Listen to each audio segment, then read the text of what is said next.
لا حول ولا قوة إلا بالله العلي العظيم. بسم الله الرحمن الرحيم. الحمد لله الملك الحق المبين رب الشهداء والصديقين، والصلاة والسلام على الرسول النبي الأمي سيدنا المؤيد بشيرنا المسدد نذيرنا المجدد المصطفى الأمجد والمحمود الأحمد أبي القاسم محمد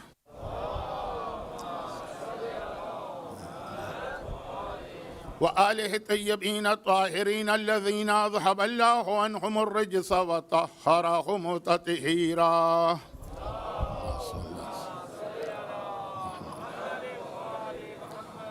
سيما على بقية الله في الأراضين وحجته على العالمين الإمام المنتظر والحجة الثاني عشر أجل اللهم له الفرج ولعنة الدائمة ولا أعدائهم أجمعين من الأزل إلى الأبد.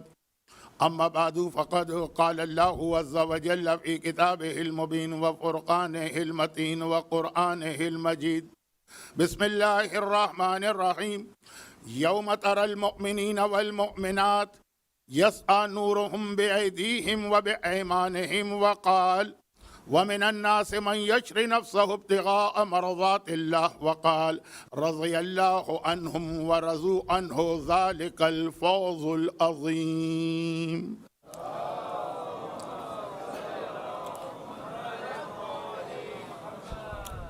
السلام علیکم یا اولیاء اللہ و احباء یا اصفیاء اللہ و اوداء. السلام علیکم یا انصار دین اللہ، یا انصار رسول اللہ، یا انصار امیر المؤمنین، یا انصار فاطمة الزہرا، یا انصار ابی محمد الحسن، یا انصار ابی عبداللہ بابی انتم و امی طبتم وطابت الارض التي فيها دفنتم وفزتم فوزا عظیما. فیا لیتنا كنا معکم فنفوز معکم. زیارت سائر شہداء کربلا کو میں نے اس وجہ سے اس وقت تلاوت کیا کہ قرآن کریم کی جس آیت کی تلاوت کی گئی ہے، تیسری آیت، وہ جس جگہ پہ اختتام تک پہنچی ہے وہی پیغام کی عملی تصویر شہداء کربلا تھی اور زیارت میں اس کا تذکرہ تھا. تو ایک طرف قرآن کی آیت ہے، دوسری جانب یہ زیارت ہے جو امام معصوم نے ہمیں تعلیم دی ہے. لیکن تو جیسا کہ کل میں نے کہا کہ یہ ثقلین کا اجتماع ہوا ہے، اور اس حوالے سے آج کی اس مجلس میں جو ہمارے 8ویں امام امام علی ابن موسیٰ الرضا علیہ الصلاۃ والسلام کی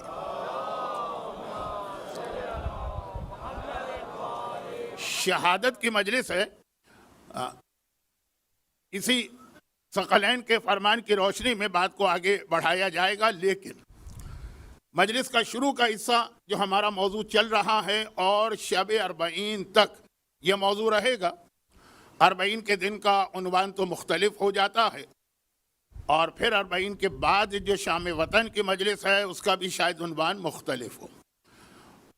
1444 ہجرہ یا 2022 عیسائی سال کے ایام اعضا کے اس 5ویں عشرے کی جو عشرہ زینبیہ یا عشرہ اربعین یا چہلم کا عشرہ کہلاتا ہے، آج ہماری چھٹی تقریر ہے. موضوع ہے موجودہ زمانے میں دین کو یا ایمان کو بچانے کا اہم ترین طریقہ. اچھا، اب آئیے بات کو کل رات کی گفتگو سے ملاتے ہوئے پھر اس امام معصوم کے کچھ حالات یا پیغام، ان کی زندگی کا جو پیغام ہے اس جانب ہم چلیں جن کی آج یہ رات ہے. لیکن جیسا میں نے کہا پہلے ربط، ایک سوال کسی نے کیا اور اس سوال کا جواب تو بہت ہی آسان ہے. وہ میری کوتاہی بھی ہوتی ہے، لیکن کوئی آج کی کوتاہی کو تھوڑی.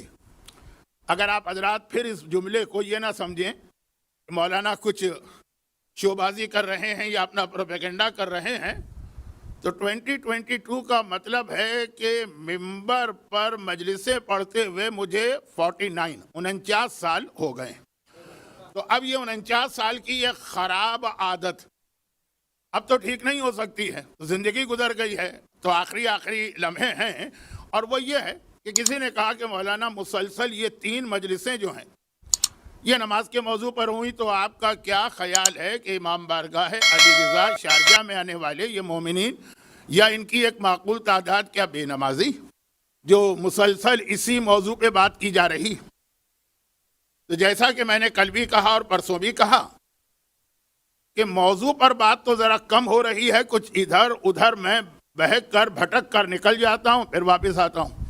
تو اگر وہ 3 مجالس میں آپ نماز والے حصے کو جمع کریں گے تو شاید تینوں دن ملا کر مشکل سے 25 سے 30 منٹ نماز پر بات ہوئی ہوگی۔ اور یہاں ضرورت نہیں ہے، واقعاً وہ سوال صحیح ہے کہ امام بارگاہ، سوال نہیں اعتراض، گرچہ سوال کی شکل میں ہے کہ آپ کیا سمجھ رہے ہیں، کیا یہاں اب ضرورت ہے نماز پر اتنی زیادہ گفتگو کرنے کی؟ تو جواب ہے کہ جی نہیں۔ دل خوش ہوتا ہے، خاص طور پر جب میری مجلس ختم ہوتی ہے اور ماتمی یہی چہرے جب یہاں نماز جماعت ہوتی تو موضوع نماز نہیں تھا، موضوع تھا ایمان بچانے کا اہم ترین طریقہ جو نماز کی اہمیت سے ہم وہاں پہنچیں گے۔ یہ تو میں نے اپنی پچھلی 3 تقاریر کے بارے میں ایک وضاحت کر دی۔ آئیے اب وہ آخری ٹکڑا نماز کے بارے میں بیان کر کے پھر اصل موضوع کو جو کل رات کو ہلکا سا میں شروع کر چکا تھا تھوڑا سا آگے بڑھاؤں، اور پھر میں آج رات کی اپنی جو ایک تاریخی حیثیت ہے وہ اپنے موضوع سے ملا کر آپ کے سامنے پیش کروں۔ تو آج میں نے قرآن کی اس آیت کو تلاوت کیا ہے سب سے پہلے، 3 آیتیں ہیں نا، پہلی آیت جو تقریباً انہی الفاظ کے ساتھ 2 جگہ پہ آئی ہے۔ صرف فرق یہ ہے کہ میں نے جو تلاوت کیا یہ سورہ حدید کی آیت ہے، اور یہی آیت پھر سورہ تحریم میں آئی ہے۔ سورہ حدید میں یسعی نورہم ہے، سورہ تحریم میں نورہم یسعی۔ الفاظ کی ترتیب پلٹ دی گئی ہے لیکن بات ایک ہی، یسعی۔ 2 دن پہلے کسی وجہ سے یہ جملہ میری زبان پہ آ گیا تھا کہ سعی جو حج میں ہم لوگ کرتے ہیں، عربی میں اس کے معنی ہوتے ہیں چلنا، دوڑنا نہیں۔ 2 پہاڑیوں کے بیچ میں چلا جاتا ہے، دوڑنا نہیں۔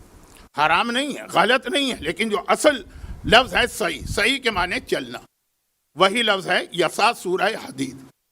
اچھا، سورہ حدید قرآن کریم کا اس اعتبار سے بہت اہم سورہ 57، اور سورہ تحریم بھی بہت اہم سورہ 66، جس میں خدا 2 انبیاء کی ان بیویوں کی مثال دے رہا ہے جو نبی کی بیوی ہو کر بھی جہنم میں جائیں گی، اور 2 ایسی خواتین کی مثال دے رہا جو کسی نبی کے رشتہ زوجیت میں نہیں تھیں اور عورتوں کی سردار بنی، ایک جناب آسیہ اور جناب مریم۔ یہ سورہ تحریم، اس میں بھی یہی آیت آئی، ایک لفظ کی تبدیلی نہیں، ترتیب بدل کر۔ اور سورہ حدید اس اعتبار سے بہت اہم ہے کہ اس کی ایک آیت مسلمانوں کے گلے میں اس طرح اٹکی ہوئی ہے کہ میں تو ایک طالب علم اپنے محدود مطالعے میں 100 150 200 تفاسیر دیکھ ڈالی، ہر ایک نے اس آیت کی تفسیر کی کوشش کی ہے، تفسیر کسی سے ہو نہیں پائی۔ آیت بہت آسان ہے، صرف 2 لفظ ہیں، 2 لفظ، اور لفظ بھی اتنے آسان کہ عربی کی معمولی شد بد رکھنے والا بھی اس کا ترجمہ کر سکتا ہے۔ مگر عالم اسلام کے پہلی صدی سے آج تک کے تمام مفسرین ترجمہ تو کر گئے، تفسیر نہیں کر پائے۔ جیسے اندھیرے کے اندر ایک آدمی جو ہے وہ چلتا ہے، اسی انداز سے ان کی کیفیت۔ اور چونکہ یہ ممبروں پہ بہت پڑھا جاتا ہے تو میں اس کی تفصیل میں نہیں جا رہا ہوں، میں تو خالی سورہ حدید کی اہمیت آپ کے سامنے بتا رہا ہوں۔ آیت ہے وَأَنزَلْنَا الْحَدِيدَ، ہم نے نازل کیا لوہے کو۔ آپ جہاں بیٹھے ہیں آپ کو تو یہاں حدید کا لفظ بہت سننے کو ملا ہوگا۔ ہم نے لوہے کو نازل کیا۔ اچھا، اب لوہا نکلتا ہے زمین سے، اس کے لیے عربی کا لفظ ہے اخرجنا، اور قرآن کریم میں یہ لفظ کئی اور جگہوں پر مختلف چیزوں کے لیے آیا۔ لوہا زمین سے نکلتا ہے، زمین سے نکلنے والی چیز کے لیے کہا جائے گا اخرجا، اخرجنا لفظ قرآن میں بھی آیا ہے۔ کہ کوئی یہ نہ کہہ دے کہ لفظ ذرا فصیح نہیں تھا اس لیے قرآن میں استعمال نہیں ہوا، بار بار استعمال ہوا، اخرجنا اخرجنا اخرجنا۔ تو حدیث زمین سے نکلتا ہے، لفظ ہونا چاہیے تھا، ہم نے زمین سے نکالا لوہے کو۔ قرآن نے کہا انزلنا، ہم نے آسمان سے نازل کیا لوہے کو۔ اب سارا عالم اسلام 150 سے زیادہ تفاسیر تو میں نے دیکھ ڈالی، اب وہ سمجھ میں ان کے نہیں آ رہا ہے کہ لوہے کو آسمان سے کس طریقے سے نکلتا ہوا دکھائیں، تو وہ کون سا لوہا ہے کہ جو آسمان سے نازل ہوا، کسی مفسر کی سمجھ میں نہیں آ رہا۔ غلط کہا میں نے، غلط کہا، سب کی سمجھ میں آ رہا، سمجھ میں سب کی آ رہا، سمجھنا چاہتے نہیں ہیں، اس لیے کبھی ادھر کبھی ادھر کہ یہ آسمان سے کون سا لوہا نازل ہو رہا ہے۔ اور ہمیں اور آپ کو تو پتا ہے کہ جب تک کہ میدان احد میں چل کر علی کے ہاتھ میں ذوالفقار نہ دیکھو گے اس وقت تک یہ آیت تمہاری سمجھ میں نہیں آ سکتی ہے۔ وَأَنزَلْنَا الْحَدِيدَ، کتنا آسان سا ترجمہ ہے، دو لفظ، انزلنا، اِنَّا أَنزَلْنَاهُ فِي لَيْلَةِ الْقَدْرِ، لفظ انزلنا ہر آدمی جانتا ہے، اور حدید خاص طور پر عرب دنیا والے۔ اس سورے کی یہ آیت ہے جسے آج کی مجلس کی ابتدا میں تلاوت کیا گیا، یوم تری المؤمنین والمؤمنات، قیامت کا دن تم دیکھو گے مومن مردوں کو اور مومنہ عورتوں کو، یسعی نورہم، چل رہا ہوگا، ابھی میں نے بتایا صحیح، یسعی صحیح، چل رہا ہوگا ان کا نور، بین ایدیہم، ان کے سامنے، و بایمانہم، اور ان کے دائیں بائیں پہلوؤں میں۔ ویسے تو یمین اور یسار دائیں طرف کو کہتے ہیں، لیکن ان کے پہلوؤں میں یہ نور چل رہا۔ یہی آیت سورہ تحریم میں آئی، نورہم یسعی بین ایدیہم و بایمانہم، وہی لفظ۔ اب یہاں پہ ایک مختصر سا، یہی نماز سے ربط ملانے کے لیے مختصر سا معروضہ ایک حدیث امام، پل صراط مشکل ترین منازل میں سے ایک ہے، یعنی بعض اوقات جب پل صراط کی تفصیل سنی جاتی ہے اور امام کے کلام پر یقین ہوتا ہے تو آدمی چکرا کے رہ جاتا ہے کہ یہ پل کیسے طے کیا جائے گا، بال سے زیادہ باریک، تلوار کی دھار سے زیادہ تیز، آگ سے زیادہ گرم، پل صراط۔ اور پھر ایسا، ایک تو ویسے ہی ایسا خطرناک پل، اور اس کے نیچے جہنم۔ سورہ مریم میں یہ قرآن نے کہا نا کہ جہنم میں سے وَإِن كَانَ وَارِدُهَا حَتْمًا مَقْضِيًّا، جہنم میں سے ہر ایک کو گزرنا ہے۔ اب اس آیت کی تفسیر میں بھی یہ بحث ہوئی کہ ہر ایک کو گزرنا ہے، قرآن نے کہا حتمًا مقضیہ، یہ حتمی بات ہے۔ وہ اسی حوالے سے کہ پل صراط جو قیامت کے میدان کو ملاتا ہے جنت کے دروازے سے، اس کے بالکل نیچے ہے جہنم، اور وہ اپنے تمام تر عذاب کی شدت کے ساتھ پل صراط والوں کو نظر آتی۔ تو ایک تو ویسے ہی ایسا خطرناک پل، اور نیچے جب نگاہ پڑے تو وہ مناظر دیکھ کے آدمی گھبرا جائے۔ اور پھر مسئلہ کہ جہنم کی وجہ سے نیچے کی تاریکی اور اندھیرا پل صراط پر بھی آ رہا۔ اب جب اندھیرے کے اندر تو چوڑے راستے پہ چلنا بھی مشکل ہوتا ہے، آدمی ذرا ٹکراتا ہے، ذرا دائیں جھکتا ہے، ذرا بائیں، اتنے باریک پل کے اوپر اندھیرے میں چلنا۔ اب وہاں معصوم کی حدیث آ رہی، کچھ لوگ سوچ بھی رہے ہوں گے کہ آج امام کی شہادت کی رات ہے اور یہ ایسی سخت حدیث ہے، تو شہادت میں تو قبول کیجئے، شاید ولادت کے جشن میں آپ کو قبول نہ ہو، لیکن میں تو وہاں بھی پڑھتا ہوں، اور کس طرح پڑھتا ہوں وہ اگلا جملہ آپ کو بتائے گا، اگلا ٹکڑا۔ پہلے تو ابھی سن لیجئے کہ امام معصوم نے فرمایا نیچے جہنم کے بھڑکتے ہوئے شعلے اور سامنے جنت نظر آ رہی ہے چمکتی ہوئی۔ آپ نے ہائی وے پہ سفر کیا ہے نا، تو سامنے اگر کوئی آخر میں کوئی بڑا شہر ہو، روشنیوں والا شہر، جیسے کراچی کو کہا جاتا تھا، جیسے پیرس ہے، جیسے لندن ہے، جیسے ابوظہبی ہے، جیسے دبئی، آپ سڑک پہ جا رہے ہیں، آپ کی سڑک پہ اگر اندھیرا بھی ہو، وہ سامنے روشنیاں نظر آ رہی ہیں، چمکتا ہوا شہر۔ یہی کیفیت تقریباً پل صراط کی ہے، اگرچہ دنیا کی مثالوں کے ذریعے آخرت کو کون سمجھ سکتا ہے۔ وہ جنت نظر آ رہی ہے، چمکتی ہوئی جنت، لیکن جہاں پہ فی الحال ہم کھڑے وہ بہت اندھیری جگہ، اور خالی اندھیری جگہ نہیں ہے بلکہ اتنی خطرناک جگہ کہ نیچے جہنم کی آگ کے شعلے ہی نہیں ہیں، جہنمیوں کی چیخ و پکار و فریاد وہ آواز بھی آ رہی، اور پھر پل اتنا باریک۔ ایک دم امام نے کہا، نہیں امام نے ایک دم نہیں کہا، امام نے فرمایا کہ ایک دم وہ جو چلنے والا مومن ہے نا، اچانک روشنیاں ہی روشنیاں اس کے جسم سے نکلنے لگی. پیشانی سے روشنی نکلی، دائیں ہاتھ سے روشنی نکلی، بائیں ہاتھ سے روشنی نکلی، گھٹنے سے روشنی نکلی، پیروں سے روشنی نکلی، اور ایسی روشنی نکلی کہ وہ سارا اندھیرا دور ہو کے رہ گیا. اب وہ اس روشنی کے اندر بڑے آرام سے آگے چل رہا. یہ منظر کشی قرآن کر رہا ہے کہ یوم تری المؤمنین والمؤمنات یسعی نورہم بین ایدیہم وبایمانہم. دیکھو کہ اس دن مومن مردوں اور عورتوں کو جن کا نور ان کے سامنے چل رہا ہے اور ان کے پہلوؤں میں چل رہا. تو امام نے کہا ایک دم یہ روشنی، اندھیرا ہے نا، جیسے آپ کسی ایک دم لائٹ چلی جائے تو پہلے زمانے میں لوگ ٹارچ جلاتے تھے، آج کل لوگ موبائل کی لائٹ آن کر دیتے ہیں، مثلا روشنی آ جاتی ہے، ذرا سکون آ جاتا، چاہے وہ پل اتنا ہی خطرناک ہے لیکن وہ اندھیرا ختم ہو گیا جس کی وجہ سے ایک آسانی ہو گئی. امام نے کہا اچانک روشنی آ گئی. راوی نے کہا مولا یہ روشنی کہاں سے آئی؟ کہا یہ وہ مومن اور مومنہ ہے جو نمازی تھے تو ان کے اعضائے سجدہ جو نماز کی عالم میں اللہ کے سامنے جھکے تھے، اعضائے سجدہ پیشانی ہے، پیشانی سے وہ نور نکلا. اعضائے سجدہ دونوں ہاتھ کی ہتھیلیاں ہیں، ہتھیلیوں سے نور نکلا. اعضائے سجدہ دونوں گھٹنے ہیں، گھٹنوں سے یہ نور نکلا. اعضائے سجدہ پیر کی انگوٹھے، پیر کی انگلیوں سے نور نکلا. سر سے پیر تک ایسا نور نکلا کہ اس کی روشنی میں اس کے لیے پل صراط پہ چلنا آسان ہوتا چلا گیا. تو یہ نماز کا فائدہ دنیا سے شروع ہوتا ہے، جنت کے دروازے تک چلتا. اور دنیا سے کہاں شروع ہوتا ہے؟ سورہ طٰہٰ کی آیت، صرف آیت کا ترجمہ، صرف ترجمہ، ورنہ موضوع بدل جائے گا. من اعرض عن ذکری فإن له معیشۃ ضنکا. جو میرے ذکر یعنی نماز سے منہ موڑتا ہے میں اس کی زندگی کو سخت کر دیتا ہوں. معیشت اردو میں کہتے ہیں اکنامی کو، عربی میں کہتے ہیں زندگی کو. زندگی کو سخت کر دیتا ہوں. یہ قرآن نے کہا نماز چھوڑنے والے کے لیے. کوئی مجھ جیسا قبر کا عذاب بتانے والا نہیں کہہ رہا ہے. قرآن سورہ طٰہٰ کا آخری پیج.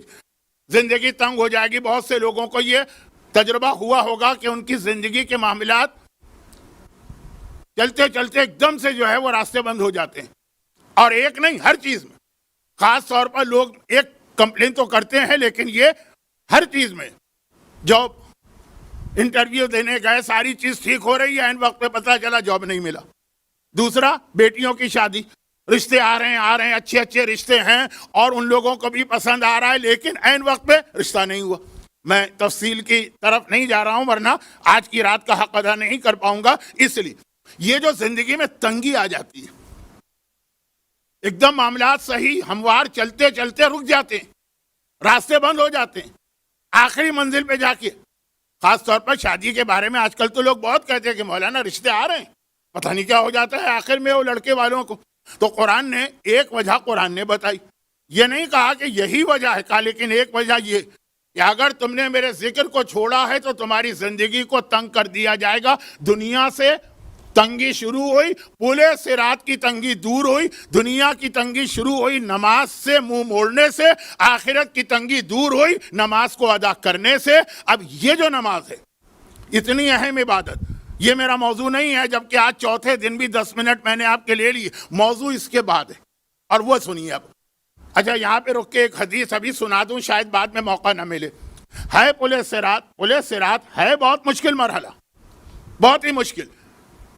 اور اس موقع پر ایک معصوم نے اعلان کیا کہ من زارنی فی حیاتی او بعد مماتی، اگر کوئی میری زندگی میں میری زیارت کو آئے یا میری شہادت کے بعد میری زیارت کو آئے، 3 جگہ پہ میں آ کے اس کی مدد کروں گا. نمبر 1، جس وقت منکر و نکیر سوال کریں گے میں آ کے مدد کروں گا. اندہ تطائر الکتب، جب قیامت میں نامہ اعمال دیا جا رہا ہوگا اور ہمارا دل دھڑک رہا ہوگا، پتہ نہیں یہ نامہ اعمال سیدھے ہاتھ میں ملتا ہے یا الٹے ہاتھ میں ملتا ہے، اس وقت میں اپنے ظاہر کی مدد کروں گا. وَعِندَ الصِّرَاط، اور جب وہ پل صراط پہ سے گزر رہا ہوگا تب میں آ کے اس کی مدد کروں گا. اور یہ وعدہ ہے اس کا جس کا لقب ہی ہے امام ضامن، یعنی ہمارا 8واں امام، امام علی رضا علیہ افضل الصلاۃ والسلام. کوئی اتنا مشکل مرحلہ ہے پل صراط کہ امام نے کہا کہ میں اس وقت آ کے تمہاری مدد کروں گا. مشکل کشا بنیں گے یہ ہمارے 8ویں امام، تبھی امام ضامن کہلاتے ہیں. دنیا میں بھی ضمانت ہے اور آخرت میں بھی ضمانت ہے، لیکن چونکہ موضوع پل صراط نہیں ہے اور یہ حدیث مجھے مجلس میں وہاں پڑھنا تھی جب امام کے حالات شروع ہوتے، لیکن اب گھڑی کی سوئیاں بتا رہی ہیں کہ ہو سکتا ہے موضوع میرے ہاتھ سے نکل جائے۔ تو آئیے جو بات میں کہہ رہا تھا اس کا ربط ملا کے 8ویں امام کی جانب آتا ہوں، اور وہ یہ کہ بات یہ نہیں ہے کہ اس مجمع کو میں کوئی نماز کا پیغام دے رہا ہوں۔ ہو سکتا ہے کہ آن لائن کسی کے لیے پیغام ہو، لیکن میں کسی بھی جگہ خاص طور پر امام بارگاہ علی رضا میں جو مجلسیں پڑھتا ہوں وہ آن لائن لوگوں کے لیے پڑھتا ہی نہیں ہوں۔ وہ تو میں جو مجمع میرے سامنے ہے، نماز یہاں جو پیغام ہے وہ اس کے بعد کا ہے۔ وہ یہ ہے کہ انسان کی فطرت میں کہ وہ ہمیشہ اچھی سے اچھی چیز کی جانب جاتا، ترقی کرتا۔ جھوپڑی میں رہنے والے کو پھر مکان چاہیے، مکان میں رہنے والے کو کوٹھی چاہیے، اور اسلام اس کو برا بھی نہیں سمجھتا۔ جب اس راوی نے کہا جس کے گھر امام دعوت پہ گئے تھے اور اس کی مالی حالت کی اعتبار سے گھر اس کا بہت ہی ٹوٹا پھوٹا پرانا سا تھا، مالی حالت اس کی ٹھیک تھی، تو امام نے کہا جب اللہ نے تمہیں اتنا دیا ہے تو اس گھر میں کیوں؟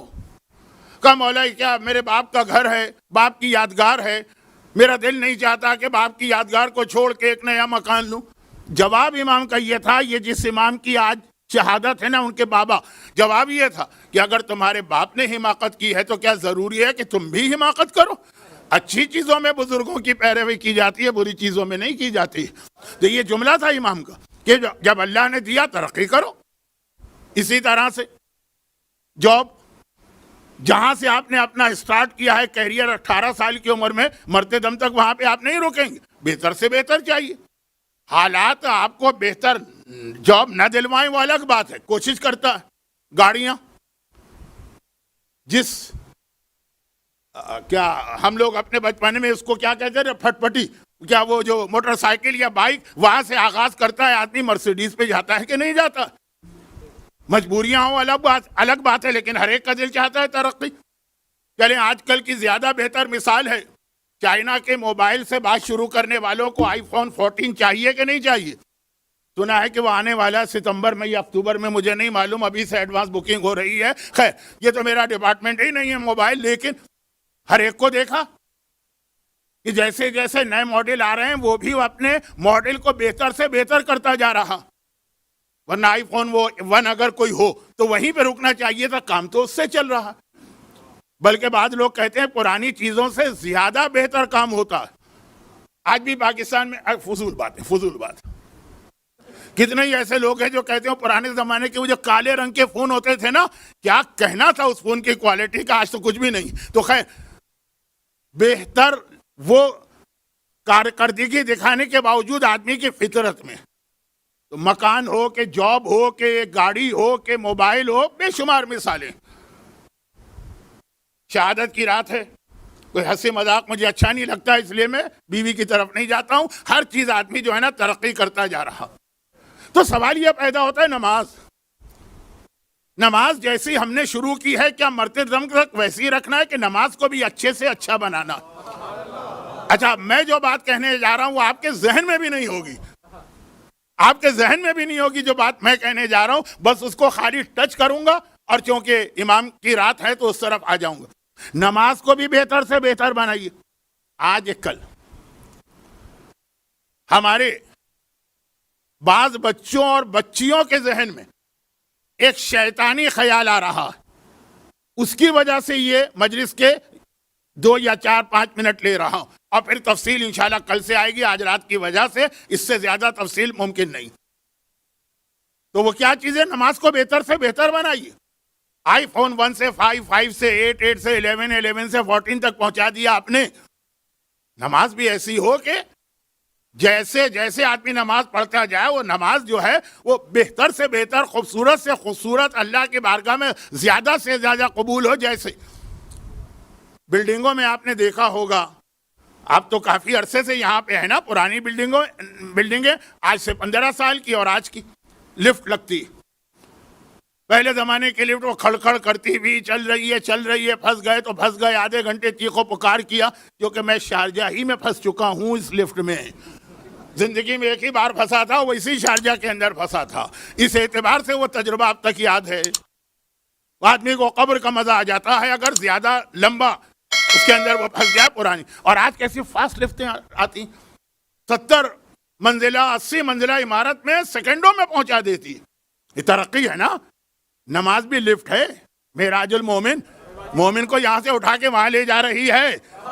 وہ پرانے زمانے کی کھڑکھڑاتی ہوئی قدم قدم پہ رکتی ہوئی پھنس جانے والی لفٹ چاہیے, یا آج کی فاسٹ لفٹ چاہیے کہ سیکنڈوں میں آپ کو اللہ کے پاس پہنچا دے؟ تو یہ جو نماز ہے, اب اس کو اگر آپ کو بہترین بنانا ہے, یاد رکھیے بہترین کا مطلب ہوتا ہے سپرلیٹو ڈگری, سب سے اچھا. ایک ہوتا ہے بہتر, بہتر بنانا ہے, اچھا بنانا ہے کئی چیزیں. ایک ہوتا ہے بہترین, سب سے اچھا. کیسے بنائیں؟ اب ذہن میں خیال آ رہا ہے قرات, اس کو ٹھیک کرو. جتنی واجب قرات ہے وہ تو کرنا ہی کرنا ہے. اگر وہ آپ نے واجب قرات کو نہیں سیکھا تو گویا لفٹ سٹارٹ ہی نہیں ہوئی ہے, چلی ہی نہیں, اپنی جگہ پہ کھڑی ہوئی ہے. آپ وہاں اندر جا چکے ہیں, سمجھ رہے ہیں شاید لفٹ اوپر جا رہی. جو آج کی جو بہترین لفٹیں ہیں نا, وہ 80 منزل لے جاتی ہیں, پتہ ہی نہیں چلتا لفٹ چلی کہ نہیں چلی. آپ کھچاڑا لفٹ کے اندر بیٹھے ہیں, آپ سمجھ رہے ہیں شاید یہ بھی وہیں اوپر جا رہی, وہ تو وہیں کھڑی ہے. تو اگر نماز کے واجبات غلط ہیں, نماز کے قرات غلط, جو واجب قرات, قاریوں والی قرات تو واجب نہیں ہے نا. عربی پروناؤنسیشن آپ کا ایسا ہو کہ ایک عرب سمجھ لے کہ آپ کیا بول رہے ہیں, یا آغا سیستانی کا فتویٰ, تو وہ تو اس کی بات نہیں کریں. لیکن اب اور کیسے نماز کو بہتر بنائیں؟ ایک اچھی قرات, مستحبات کا اضافہ, قنوت کو لمبا کرنا, رکوع میں بجائے 1 کے 3 مرتبہ ذکر کرنا, اذان بھی دینا, اقامت بھی دینا, لباس وہ پہننا. ویسے تو آدمی ایک معمولی سے لباس میں, بنیان اور لنگی میں بھی نماز پڑھ سکتا ہے, لیکن پراپر لباس پہننا. عورت ہے تو ایک آدھ چوڑی پہن کے نماز پڑھنا کہ مستحبات میں شامل ہے یہ چیزیں. اچھی جگہ پہ اب یہ نماز اچھی ہو رہی ہے نا, اچھی ہو رہی ہے نا, اچھی ہو رہی ہے نا, لیکن سب سے بہتر نماز کون سی ہوتی؟ آپ نے سنا بہت ہے, آپ کا ذہن ادھر اس وقت نہیں جا رہا ہے, کیونکہ آپ سوچ بھی نہیں سکتے کہ مولانا جو ہے ایسے موضوع کو وہاں موڑ کے لے جائیں گے. سب سے بہترین نماز یہ ہوتی ہے, اس کے لیے آپ کو قرات سے بھی زیادہ, لباس سے بھی زیادہ, جگہ سے بھی زیادہ, مستحبات سے بھی زیادہ, قنوت کی دعاؤں سے بھی زیادہ, رکوع و سجدے کی دعاؤں سے بھی زیادہ شادی کرنا ہوتی ہے. دیکھیے کیسا سناٹا مجمع میں چھا گیا کہ لوگوں کی تو سمجھ میں نہیں آ رہا کہ مولانا کیا کہے گئے. وہ کہے گئے جو آپ نے ہمیشہ سنا کہ کنوارے کی 70 رکعت نماز سے شادی شدہ کی 2 رکعت نماز بہتر. یہ حدیث تو ہر ایک نے سنی, ہر ایک نے سنی. یہ 2 رکعت نماز اس 70 رکعت نماز سے بہتر ہو گئی. ایک حدیث. دوسری حدیث, اگر کوئی شخص ساری رات نماز پڑھتا رہے اور سارا دن روزہ رکھے اور اس طرح پورا سال گزار دے, اس نماز کا اس عمل کا ثواب کم ہے اور 2 رکعت نماز کا ثواب زیادہ ہے اگر شادی شدہ آدمی نے پڑھی. تیسری روایت, اگر کوئی ساری زندگی, دوسری روایت میں تھا 1 سال, تیسری میں ساری زندگی پوری رات نماز میں گزارے اور پورا دن روزہ رکھے, پورا سال, پوری زندگی, وہ ثواب کم ہے جو شادی شدہ کی 2 رکعت نماز کا ثواب ہے. اب وہ 2 رکعت نماز اتنی بہترین ہو گئی, کس کی وجہ سے؟ شادی کی وجہ سے. دعائے قنوت کی وجہ سے نہیں, رکوع کو طولانی کرنے کی وجہ سے نہیں, لباس کو بہتر سے بہتر بنانے کی وجہ سے نہیں. اتنی قیمتی ہو گئی اور اتنی بہتر ہو گئی صرف اس لیے کہ شادی کی گئی ہے. اور یہاں پر جو ایک جملہ میں نے کہا اس کو دوہرا کے اپنے موضوع کو فی الحال آج کے لیے روک دیتا ہوں, اور وہ یہ ہے کہ آج بہت سارے بچے اور بچیوں تک کے ذہن میں خیال آ رہا کہ ہمیں ضرورت کیا ہے شادی کی, کیا اس کے بغیر گزارا نہیں ہو سکتا؟ لڑکے تو خیر ویسے ہی جاب واب کرتے ہیں, لڑکیاں نہیں کرتی تھی پہلے. اب آج کل جو لڑکیاں انڈیپینڈنٹ ہو گئی ہیں, جاب بھی کر رہی ہیں, پیسے بھی آ رہے ہیں, ہمیں ضرورت کیا ہے شادی کی؟ کیا ایسے زندگی نہیں گزاری جا سکتی؟ تو آپ تو جھوپڑی میں بھی رہ سکتی ہیں, ضرورت کیا ہے ایک اچھے اپارٹمنٹ کی؟ اور آپ تو مثلاً آج کل کی جدید دنیا کی بات کر رہا ہوں, سائیکل کے اوپر بھی جا سکتی ہیں, گاڑی خریدنے کی ضرورت کیا؟ وہ جو چائنا کے موبائل کراچی میں آتے ہیں اور چھن جاتے ہیں, اس سے بھی گزارا ہو سکتا ہے, تو ضرورت کیا ہے آئی فون کی؟ باقی ہر چیزوں میں یہ لفظ نہیں ہے, اس میں کیوں آتا ہے؟ اچھا, اس کے پیچھے بھی ایک بیک گراؤنڈ ہے. جو شوہروں کا رویہ بعض بچیوں نے دوسرے اپنے خاندان میں دیکھا ہو, لیکن موضوع کہیں اور جا رہا ہے. رکیے, یہ یاد رکھیے کہ شادی اتنا اہم اور مقدس عمل ہے کہ یہ نماز باقی تمام چیزوں سے زیادہ شادی کی وجہ سے اس کا ثواب بڑھتا ہے. اور ایک آخری حدیث سن لیجیے اور باقی باتیں کل. اللہ کے رسول فرما رہے ہیں تمہیں پتہ ہے کہ اللہ کو اس دنیا کے تمام گھروں میں سب سے اچھا گھر کون سا لگتا ہے؟ اللہ کو اچھا لگنا برا لگنا یہ تو ہماری آپ کی صفت ہے نا، لیکن اللہ کے لیے بھی لفظ آتا ہے نا یحب اللہ، اللہ فلاں چیز سے محبت کرتا۔ سب سے اچھا گھر کون سا لگتا ہے اور سب سے برا گھر کون سا لگتا ہے؟ اب ہم مکان خریدنے جاتے ہیں تو ریئل اسٹیٹ ایجنٹ ہم کو دکھاتا ہے مکان، یہ مکان ہے، یہ اس سے اچھا ہے، یہ اس سے اچھا ہے، اس میں یہ خوبی ہے، اس میں وہ خوبی۔ ہمارا بجٹ اجازت نہیں دے تو الگ بات ہے، ورنہ اچھے سے اچھا نا۔ اب اللہ کو کہا جس گھر میں شادی شدہ جوڑا رہ رہا ہو وہ گھر اللہ کو اس دنیا میں سب سے اچھا لگتا ہے، اور جس گھر کے اندر جھگڑے ہوں اور پھر طلاق تک نوبت پہنچ جائے تب بھی، اور وہاں تک نہ پہنچے صرف لڑائی جھگڑے ہوں، وہ بھی اللہ کو سب سے بدتر گھر لگتا۔ یہ ہو گیا اللہ اور رسول اللہ۔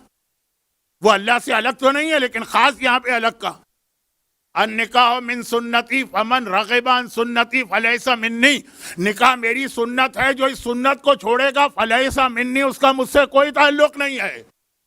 لفظ منی آپ نے اس ایام ازاں میں کیا ہر ایام ازاں میں سنا، حسین منی وانا من الحسین، حسین مجھ سے ہے۔ یہاں کہا جو شادی سے روگردانی کرتا ہے لیسا منی، وہ مجھ سے نہیں۔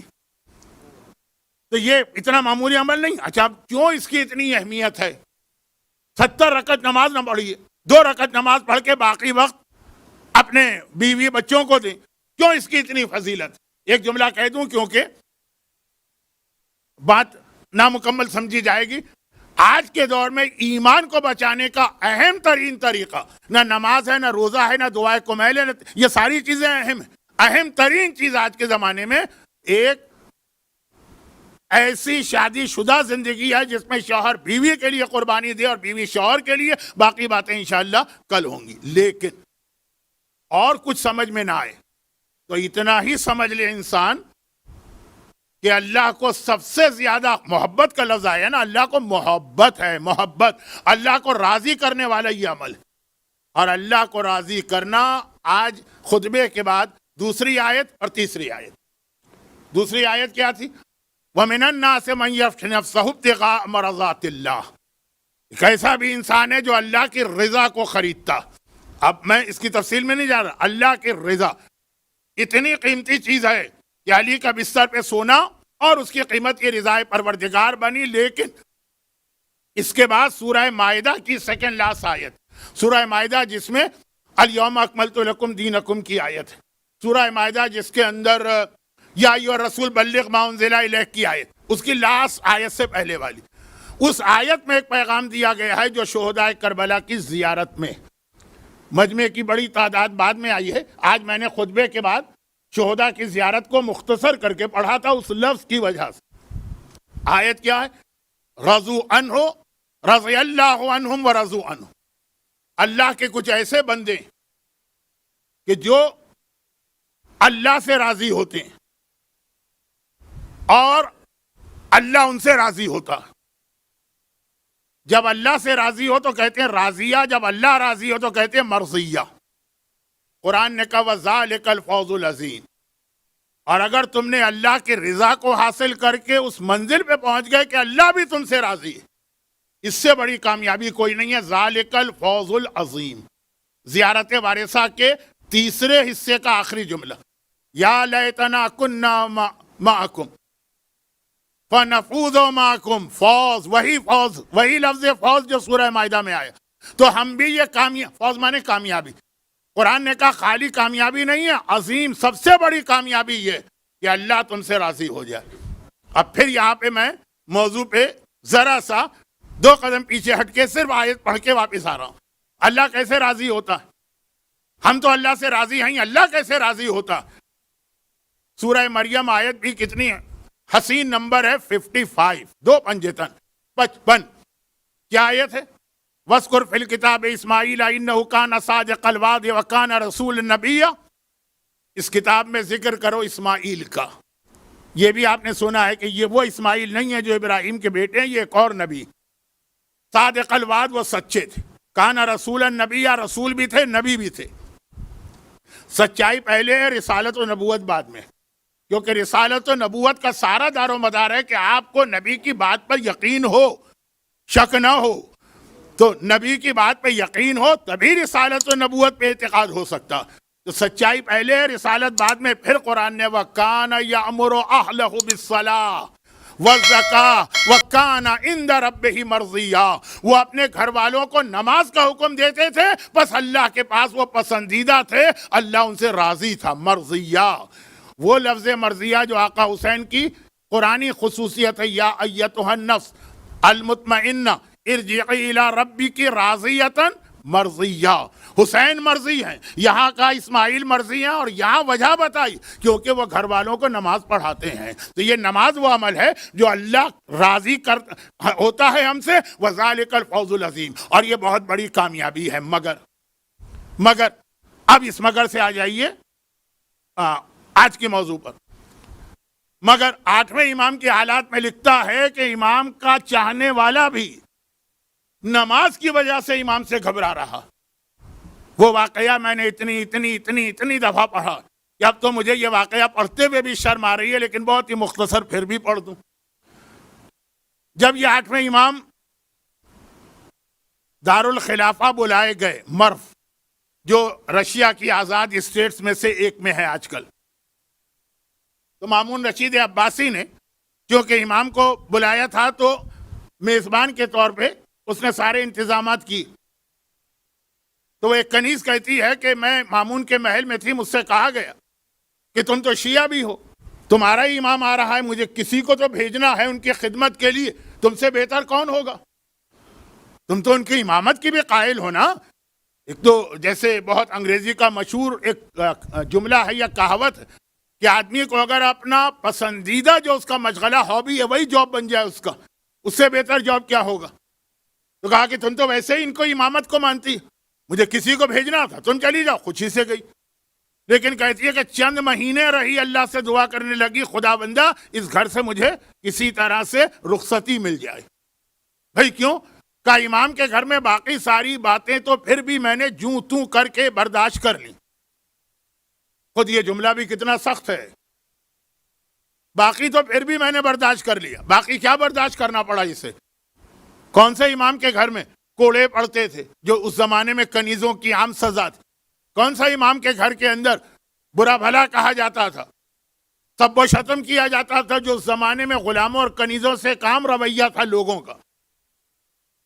عزت ملتی ہے، احترام ملتا ہے، پھر کیا جوں تو برداشت کیا؟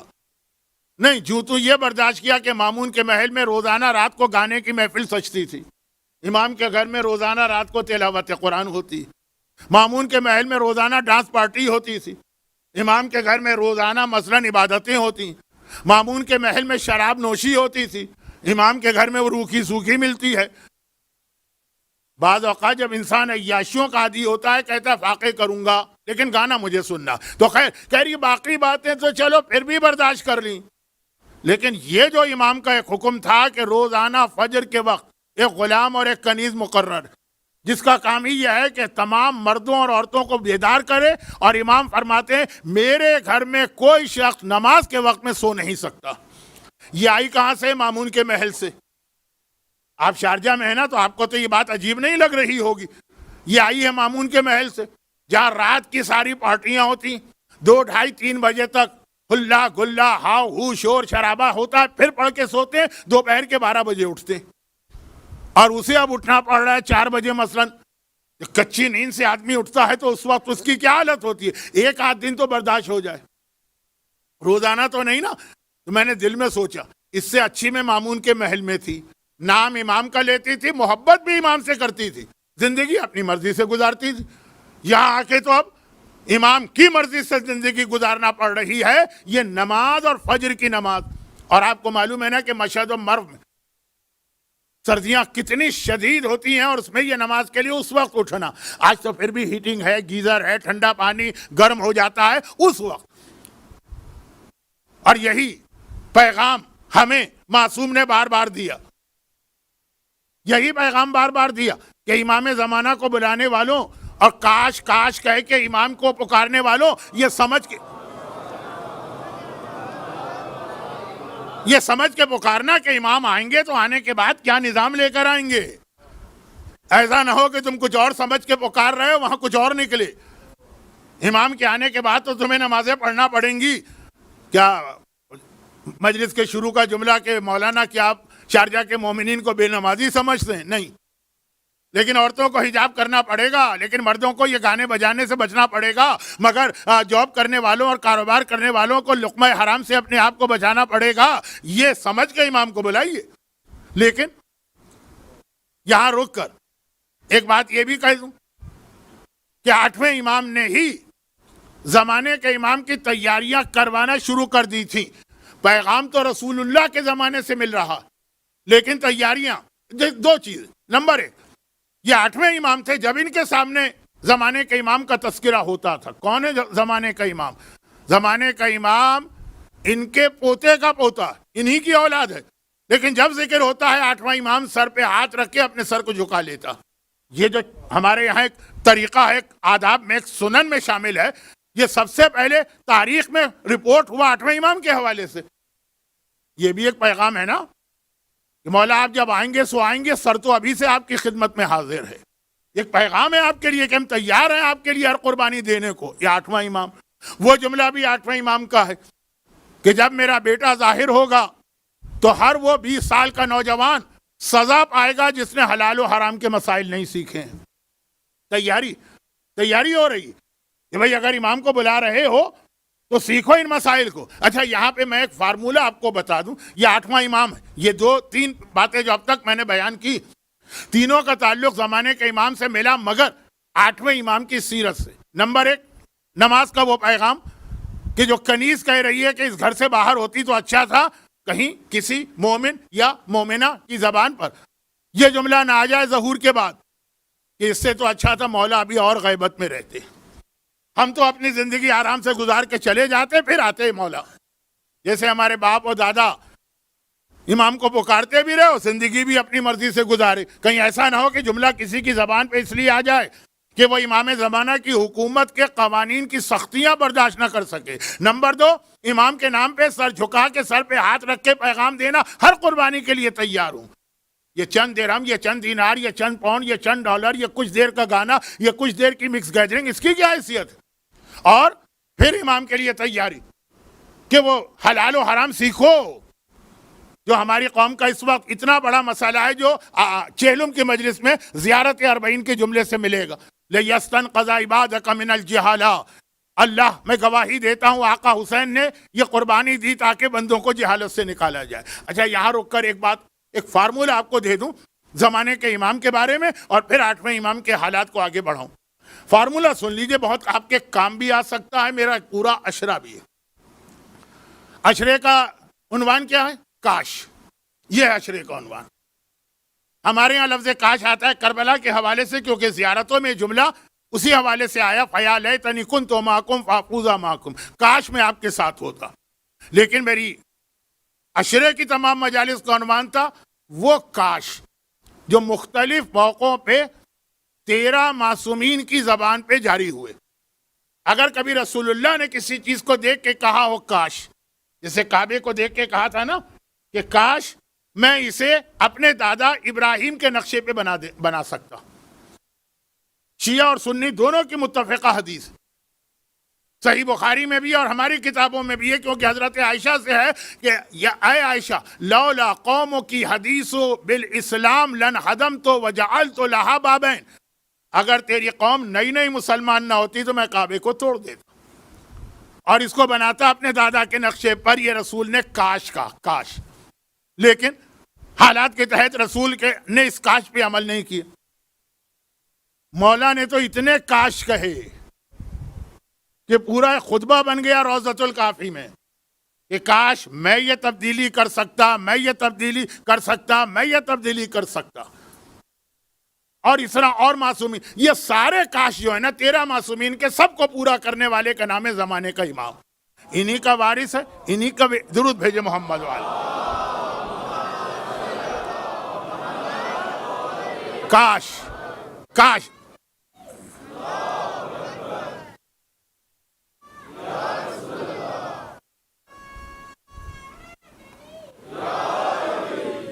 کاش، جتنے کاش ہیں وہ پورا ایک اشرا ہے، لیکن اس میں ایک کاش سن لیجئے چھٹے امام کا، فرماتے کاش میرے شیعوں کے سر پہ کوڑے مارے جائیں لے یتفقہوا فی الدین، تاکہ وہ دین کے حلال و حرام کے مسائل سیکھیں۔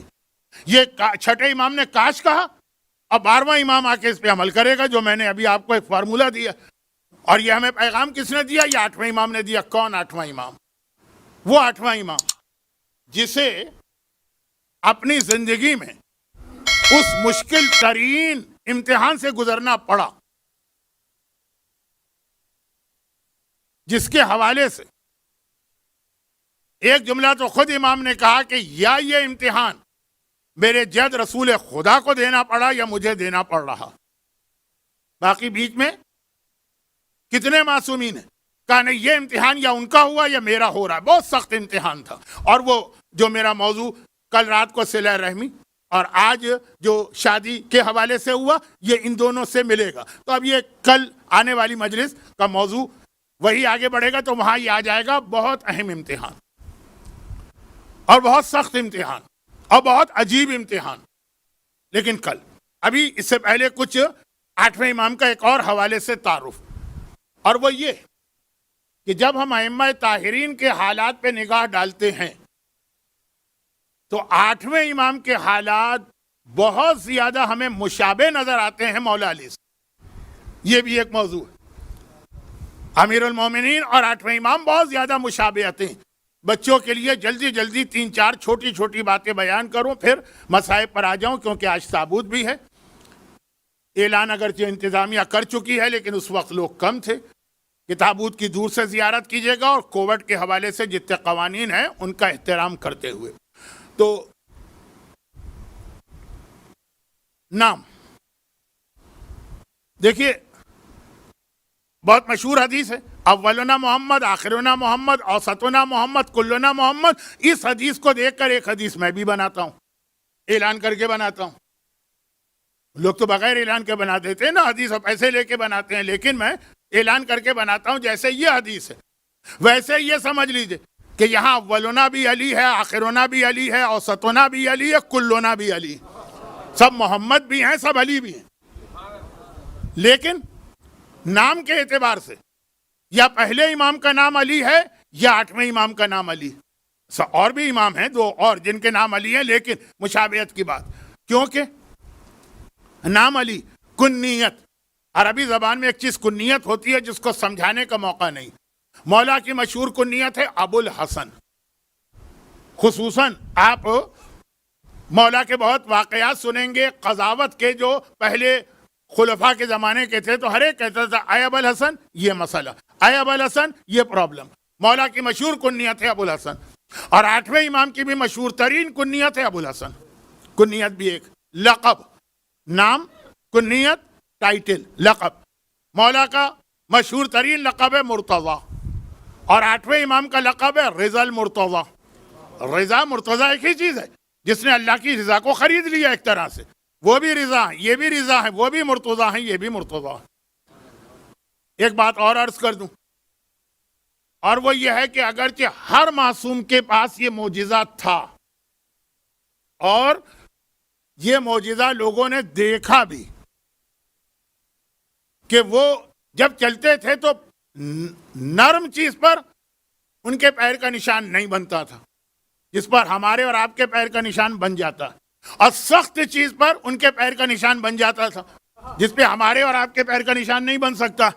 یہ ہر امام کا معجزہ ہے۔ لیکن آپ اگر دنیا میں دیکھیں تو ایسے پتھر جس پر پیر کے نشان ہیں یا مولا علی کے آپ کو ملیں گے یا 8ویں امام کے آپ کو ملیں گے۔ ہر امام کے قدم کا، ہر امام کے پیروں کے نشان پتھر پہ آئے، لیکن جو آپ کو زیارتیں ملیں گی سب سے زیادہ، بلکہ شاید انہی دو کے، وہ یا 8ویں امام کے نقش قدم پتھروں پہ ملیں گے بحیثیت معجزہ، یا مولا علی کے۔ یہ علی اور ان کے اس 8ویں فرزند کے حالات کی مماثلت بتا رہا ہوں، اور بہت چھوٹی چھوٹی باتیں اس لیے کہہ رہا ہوں کہ عام طور پہ مجلسوں میں یہ باتیں بیان نہیں ہو پاتی۔ 2-3 چھوٹی باتیں اور سن لیجئے کیونکہ وقت میرے ہاتھ سے نکل گیا۔ اگلی بات، اور وہ یہ ہے کہ روزے یہ صرف یہ 2 معصوم ایسے 14 میں سے 14 میں 13واں آخری تو زندہ ہے 13 معصومین جن کے روزے جہاں پر ہیں وہ اکیلے. کربلا کو بھی کہہ سکتے ہیں لیکن کربلا جانے والوں سے پوچھئے کہ آپ خود گئے ہیں کربلا؟ اور ایک بار کو تھوڑی بار وہاں آپ کا وقت کس طرح تقسیم ہو جاتا. مولا حسین مولا عباس معصوم ایک ہے لیکن حضرت عباس معصوم نہ صحیح لیکن معصوم سے کم بھی نہیں ہے. صرف 2 معصوم ایسے ایک نجف ہے جہاں اور کوئی روزہ نہیں سوائے علی کے, اور ایک مشہد ہے جہاں کوئی اور روزہ نہیں ہے سوائے علی رضا کے. اب دیکھ ڈالیے ذہن میں لائیے باقی 13 معصوم جہاں پہ ان کے روزے کسی کا روزہ اکیلا نہیں ہے. 7ویں کا تو 9ویں کے ساتھ ہے, 10ویں کا تو 11ویں کے ساتھ ہے, اور رسول اللہ کا تو پھر جنت البقیع میں تو اتنے سارے روزے ہیں. صرف 2 ملیں گے. اب یہ مشابہتیں اللہ نے کسی وجہ سے سملر رکھا, یا نجف والا علی ہے یا مشہد والا علی رضا ہے کہ اس شہر کے اندر صرف ان کا روزہ ہے کسی اور کا نہیں. اچھا اب آئیے ایک بات اور سن لیجئے جو میرے اصل موضوع سے متعلق ہے لیکن اس کی تفصیل میں نہیں جا رہا ہوں, صرف مشابہت. ہمارے یہاں شادی بیاہ کا خاندانوں کا جو ایک نظام ہے, جو ہماری کچھ ویلیوز ہیں اقدار, اس کے اندر ایک چیز ذرا کم ہوتی ہے, کبھی کبھی ہو جاتی ہے. وہ یہ ہے کہ 2 بہنیں ہوں, 2 بہنیں, باپ کی شادی ایک سے ہو اور بیٹے کی شادی دوسرے سے ہو. یعنی بیٹے کی جو ساس ہے وہی اس کی سالی بھی ہو, اور جو باپ کی سالی ہے وہی اس کی بہو بھی ہو. اچھا ہمارے یہاں ذرا کہیں کہیں یہ مثالیں ملی ہیں لیکن کم. معصومین کے یہاں ہمارے سامنے صرف 2 مثالیں, ایک مولا کے گھر میں اور ایک 8ویں امام کے گھر میں. کسی وجہ سے تو یہ اللہ ہر اعتبار سے نام ہو کہ کنیت ہو کہ لقب ہو کہ پیروں کا معجزہ ہو کہ دفن کی جگہ ہو کہ شادی ہو, مشابہتوں پہ مشابہتیں. مولا کی ایک زوجہ کا نام ہے ماہیہ, امرؤ القیس کی بیٹی. امرؤ القیس عربی کا ایک شاعر بھی ہے, یہ وہ شاعر نہیں, ایک بیوی ہے ماہیہ, اور ماہیہ کی چھوٹی بہن کا نام ہے رباب جو آقا حسین کی بیوی ہے. رباب اور ماہیہ دونوں سگی بہنیں, ایک کی شادی باپ سے ہوئی ہے ایک کی شادی بیٹے سے ہوئی, علی اور حسین. اسی طرح مامون کی 2 بیٹیاں, ایک کا نام ہے ام حبیب اور ایک کا نام ہے جو مامون کی وہ مشہور بیٹی ام الفضل. ایک کی شادی 8ویں امام سے ام حبیب, اور دوسری بیٹی کی شادی 9ویں امام سے ہوئی ام الفضل. باپ اور بیٹا دونوں بہنیں. اچھا ایک ماں سے تو نہیں ہے, رباب والے کیس میں تو ایک ماں کی ہیں, باپ بھی ایک ماں بھی ایک سگی بہنیں, یہاں سوتیلی بہنیں لیکن بہنیں. یہ 8ویں امام میں ملے گا آپ کو یا مولا علی میں ملے گا. لیکن سب سے آخری بات وہ یہ ہے کہ صرف یہی 2 معصوم ایسے ہیں جنہیں دنیاوی حکومت بھی ظاہری طور پر ملی. دیکھیں حقیقت میں تو یہ سلطان دین و دنیا ہے, دنیا بھی ان کی ہے, دین بھی ان کا ہے, آخرت بھی ان کی ہے. ظاہری اعتبار سے یا مولا کو حکومت ملی ہے یا 8ویں امام جو ولی عہد بنے, لیکن ایسے ولی عہد کہ تقریباً حاکم کے برابر. امام حسن 6 مہینے, لیکن وہ 6 مہینے اس کو حکومت نہیں کہہ سکتے, استقرار نہیں ہوا تھا, مسلسل وہ چیلنج ہو رہا تھا اس حکومت کو, میں نام نہیں لینا چاہتا. علی یا 8ویں امام, اور دونوں کو حکومت ملی پریشر کے ساتھ, فورس کر کے کہ لینا پڑے گی یہ حکومت. درخواست کرتے ہیں, ہاتھ جوڑتے ہیں, پیر پڑتے ہیں, اب ہمیں آپ حاکم چاہیے. یہ علی سے کہا گیا یا علی رضا سے کہا گیا, اور کوئی معصوم آپ کو ایسا نہیں ملے گا. اول تو امام حسن کی حکومت تو ٹھہرنے ہی نہ پائی پہلے دن سے ہی, اور پھر وہاں بھی یہ کیفیت نہیں تھی کہ امت نے آ کے کہا یا مامون نے 8ویں امام سے کتنی درخواست کی, مگر جس طرح سے ہاتھ جوڑ کر پیر پکڑ کر درخواست پہ درخواست کی, انہی لوگوں نے بعد میں پھر شہید بھی کروایا.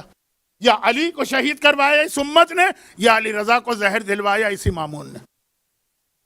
اور دونوں جگہ ایک ہی بات تھی جس کا اب کل سے تذکرہ ہوگا, جو مولا نے بار بار کہا, تقوی, خوف خدا.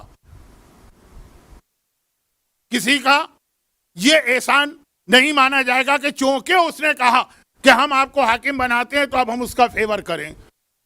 جہاں خلاف دین کام ہوگا سزا ملے گی, چاہے حبشی غلام ہو اور چاہے سید ہاشمی ہو. 8ویں امام کی پہلی مخالفت ان کے بھائی نے کی نا, یہ موضوع میں نے کہا جو کل میں بیان کروں گا. اور مامون بھی کس طرح سے ہاتھ جوڑ کے 8ویں امام کو لے کے آتا. کیونکہ اختتام مجلس میں تابوت ہوگا تو دعا کا موقع نہیں ہے، تو ایک مختصر سے دعا بھی ہم لوگ مانگ لیتے ہیں کہ پروردگارہ آج کی رات جس امام معصوم کی شہادت کی رات، وہ فرزند زہرا ہے، فرزند فاطمہ ہے، یقیناً آج شہزادی کونین اسی طرح سے بال کھول کے ماتم کر رہی، جس طرح ماں اپنی اولاد کا ماتم کرتی ہے۔ اس 8ویں امام کے مصائب کا واسطہ جو لوگ آج کے مجلس میں ہیں اور ابھی گریہ کریں گے، ان کے اس گریہ کے تو فعل انہیں ہر آفت و پریشانی سے محفوظ فرما، ان کے گھروں کو سلامت فرما، ان کے مرحومین کی مغفرت فرما، ان کے بیماروں کو شفاء کاملہ عطا فرما۔ 8ویں امام کا بیٹا جواد ہے، لوگوں کو روزی دینے والا، صاحبان ایمان کے رزق کے اندر استحکام و دوام عطا فرما، اور ان تمام مظالم کے انتقام کے لیے انہی کے وارث و فرزند امام زمانہ کے ظہور میں تاجیل فرما۔ لیکن وہ مامون جو ہاتھ جوڑ کے لاتا کہ آئیے، امام کہتے مجھے نہیں چاہیے تمہاری ولی عہدی یا آفر، نہیں، آپ کو پورا اختیار دیا جا رہا، لیکن 2 سال بھی امام کو برداشت نہ کر سکا۔ وہ واقعات بھی ہیں کہ کیوں برداشت نہ کر سکا، لیکن وہ عموماً علماء بیان کرتے رہتے ہیں۔ میں نے سوچا تھا کہ ذرا اس سے ہٹ کے ذرا مختلف انداز کی کچھ باتیں بچوں اور جوانوں کے کان تک پہنچاؤں۔ نتیجہ یہ نکلا کہ مامون سوچنے لگا کہ میں نے تو ان کو اس لیے ولی عہد بنایا تھا کہ ان کے آنے سے میری حکومت مضبوط ہوگی۔ لوگ کہیں گے کہ دیکھو، جب شیعوں کا امام بھی مامون کے ساتھ ہے تو اس کا مطلب مامون برحق حکمران۔ یہ تو الٹا میرے لیے ایک مسئلہ بن گئے۔ بھرے دربار میں کسی کی ہمت نہیں ہے مجھے ٹوکے یا ٹوک دیتے ہیں، حتیٰ چور تک لایا جاتا ہے اور کہتا ہے کہ مجھ سے زیادہ قصوروار مامون تو ہے، تو 8واں امام کہتا ہے چور نے صحیح کہا، تو غلط۔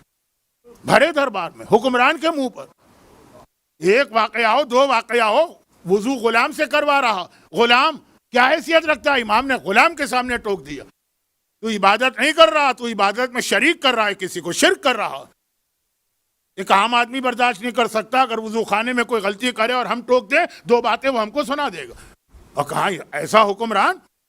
کہا کہ اب اگر حکومت چلانا ہے تو یہ 8ویں امام کو رخصت کرنا ہوگا، چنانچہ یا 22 ذی قعدہ کا دن گزر کے شب 23 آئی، یا 28 صفر کا دن گزر کے شب 29 آئی، یا 16 صفر کا دن گزر کے 17 صفر آئی۔ امام اپنے گھر میں تشریف فرما ہے، رات کا وقت ہے، دن کے وقت امام دربار میں بیٹھتے ہیں، واپس آ چکے ہیں۔ مامون کا غلام آتا ہے اور کہتا ہے کہ حکمران نے اس وقت آپ کو بلایا اور خاص آپ کے لیے ایک دعوت کا اہتمام کیا۔ امام نے کہا تم چلو میں آتا ہوں، اور اس کے بعد امام گھر سے چلنے لگے، لیکن اپنے غلام سے کیا کہہ کے گئے؟ مشہور روایت ہے نا ابو سلط کی، کہا کہ میں جا رہا ہوں لیکن جب آؤں گا تو عجیب حالت میں آؤں گا، میں لڑکھڑا رہا ہوں گا، میرا چہرہ زرد پڑ چکا ہوگا، اس وقت آگے بڑھ کے مجھے سہارا نہ دینا، مجھ سے کوئی بات نہ کرنا، میں اپنے حجرے میں جاؤں گا، حجرے کا دروازہ بند ہوگا، اور کچھ بھی ہو جائے حجرے کا دروازہ نہ کھولنا، جب وہ خود سے کھل جائے تب تم دیکھو گے کہ میری میت تیار رکھی ہے، اور مامون کو جا کے خبر دینا۔ ابو سلط کہتا ہے کہ یہ کہہ کے آقا چلے، میں پریشان بیٹھا ہوں، اس کا مطلب کیا؟ اور وہاں دربار تو نہیں، مامون کے محل میں پہنچے، دسترخوان بچھا ہوا، اور مامون کھڑے ہو کے استقبال کرتا، آئیے فرزند رسول، تازہ تازہ انگور آئے ہیں، نئی فصل کا پہلا میوہ ہے، میں نے چاہا کہ یہ تحفہ تو آپ ہی کی خدمت میں پیش کروں، یہ میں آپ کے لیے لے کے آیا۔ امام نے جواب میں کیا جملہ کہا؟ جنت کے انگور ان انگوروں سے زیادہ بہتر ہے۔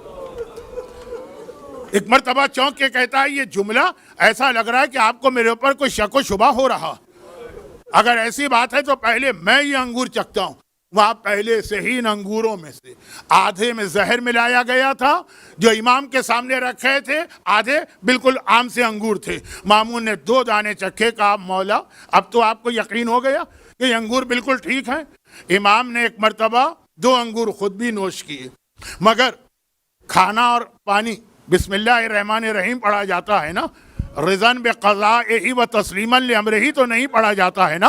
امام نے وہ انگور کے دانے لیے اور یہ جملہ پڑھتے ہوئے کہ رضاً بقضائہ و تسلیما لامرہ، نام بھی رضا ہے اور وقت شہادت آخری جملے بھی یہ ہیں، رضاً بقضائہ، انگور نوش کیے اور کھڑے ہو گئے۔ ماموں نے گھبرا کے کہا فرزند رسول آپ کہاں جا رہے ہیں؟ کہا جہاں تو مجھے بھیجنا چاہ رہا ہے میں وہیں جا رہا ہوں۔ اگرچہ یہ غم سارے صاحبان ایمان کا مشترکہ غم ہے، لیکن مجمع میں اگر کوئی رضوی سید ہے تو اس کے تو باپ کا تذکرہ ہو رہا ہے کہ امام نے ایک مرتبہ کہا جہاں تو مجھے بھیجنا چاہ رہا ہے۔ اب امام کا غلام کہتا ہے کہ میں ابھی پریشان بیٹھا تھا، گھر کا دروازہ کھلا، میں نے دیکھا 8واں امام لڑکھڑاتے ہوئے گھر میں داخل ہو رہے ہیں، چہرے کا رنگ زرد پڑ چکا ہے۔ میرا دل چاہا آگے بڑھ کے امام کو سہارا دوں، لیکن امام کا حکم یاد آ گیا اور پھر امام حجرے میں گئے، دروازہ بند ہو گیا اور حجرے کے اندر سے پھر آوازیں آنے لگی، کچھ برتن کھڑک رہے ہیں، کچھ پانی گر رہا ہے، اور میں کھڑا ہوا ہوں کہ آخر اندر ہو کیا رہا ہے۔ حجرہ تو خالی تھا، میرے سامنے فقط 8واں امام گیا ہے، اور تھوڑی دیر کے بعد حجرے سے کسی کے رونے کی آواز آنے لگی۔ غلام کہتا ہے اب مجھ سے برداشت نہ ہوا، میں امام کا حکم بھول گیا۔ میں نے جلدی سے دروازہ کھولا تو کیا دیکھا، امام میت تیار ہے، کفن پہنایا جا چکا ہے، مگر سرہانے کوئی بچہ بیٹھا ہے 8 سال کا، اور وہ بیٹھا ہوا رو رہا ہے اور کہہ رہا ہائے میرا بابا، میں یتیم ہو گیا۔ میں نے تڑپ کے پوچھا آپ ہیں کون؟ کہا کہ اب میں تیرا نواں امام ہوں اور اسی غریب الوطن شہید کا بیٹا ہوں۔ میں نے جا کے مامون کو اطلاع دی اور اگلے دن بڑی شان سے وہ جنازہ اٹھا، ابھی نہیں تھوڑی دیر کے بعد یہاں بھی تابوت آئے گا تھوڑی دیر کے بعد، لیکن بڑی شان سے جنازہ اٹھا، قبر تیار تھی، 8ویں امام کو دفن کیا گیا۔ تو شاید آپ کو کوئی اور جنازہ یاد آ رہا ہو، مگر نہیں، اس سے پہلے یہ 2 جملے عشرہ زینبیہ کے مصائب بھی پڑھنا ہے، 2 جملے، اور وہ یہ ہے کہ 8واں امام دنیا سے گیا، 9ویں نے باپ کے سرہانے بیٹھ کے ماتم کیا اور کہا میں یتیم ہو گیا، مگر یہ ماتم آج نہیں کیا، 2 سال پہلے سے شروع ہو گیا تھا۔ لکھا ہوا ہے کہ جب 8واں امام دارالخلافہ کی جانب چلا اور اپنے نانا کی قبر پہ الوداعی سلام کہہ کے روضہ رسول سے باہر آیا تو کیا دیکھا، 9واں امام زمین پہ بیٹھا ہے۔ اس وقت 9ویں کی عمر 5 اور 6 کے بیچ میں تھی، 5 سال کا 9واں امام زمین پہ بیٹھا ہے، سر سے عمامہ اتارا ہے، مٹی اٹھا کے سر پہ ڈال رہے ہیں۔ 8ویں نے کہا بیٹا یہ کیا کر رہا ہے؟ کہا بابا جس بچے کو اپنی یتیمی کا یقین ہو جائے وہ سر پہ خاک نہ ڈالے تو کیا کرے؟ 2 سال پہلے سے یتیمی کا یقین تھا، اور یہی ہوتا ہے اہل بیت میں، جسے یتیمی کا یقین ہو جائے کبھی وہ مٹی سر پہ ڈالتا ہے اور کبھی کربلا میں ذوالجناح کی ٹانگوں سے لپٹ جاتا ہے۔ وہ ننھی بچی کہتی ہے ذوالجناح میرے بابا کو مقتل میں نہ لے جا، ارے سکینہ یتیم ہو جائے گی۔ 9واں امام بھی یتیم ہوا، سکینہ بھی یتیم ہوئی، 9ویں امام نے تو بابا کے تابوت کو اٹھتے دیکھا، ہائے سکینہ کے بابا کا تو تابوت بھی نہ اٹھ سکا، مگر 9ویں نے تابوت دیکھا۔ آپ بھی تابوت کی زیارت کریں، دیکھیں وہ تابوت آ گیا، ہائے میرا 8واں امام، ارے پرسا دیجئے 9ویں امام کو۔